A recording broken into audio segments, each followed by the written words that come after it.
at our production company, you know, constantly pass each other articles and books. And I think what we loved about this is we like things that not just push the ball forward for women, but reimagine traditional gender dynamics and sort of turn that stuff on its head. But at the end of the day, like, we have to feel like we're telling a story, well, super personal to us, representative of something larger.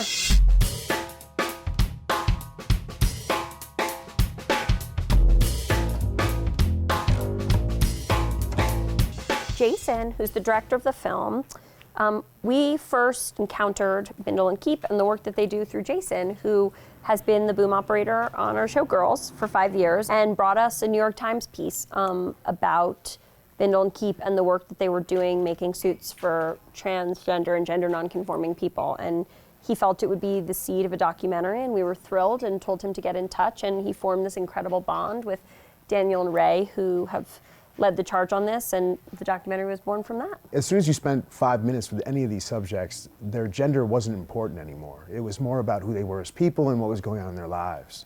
So the gender thing for me became sort of almost irrelevant very quickly.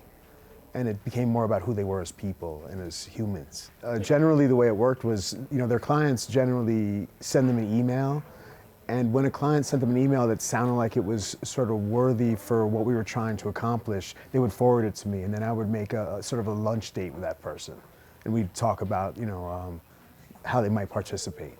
Nobody said no, not one person. They all wanted to communicate something about the experience they were having.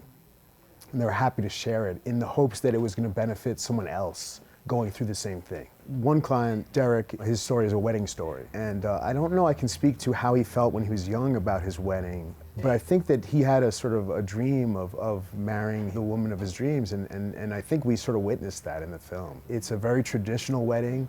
The two of them are very much in love in the most conventional way. And it's just interesting to think that at the start of his life, you know, he was in a very different position. That's one of the things that's so interesting about these characters is that I think there's been for a long time like a pop cultural image of trans people as being like, you know, Andy Warhol superstar, flamboyant figures. And this is really just about people who want to live lives, and some of those dreams are very traditional. Some of those dreams are just like, I need a great suit to go to my job as a lawyer.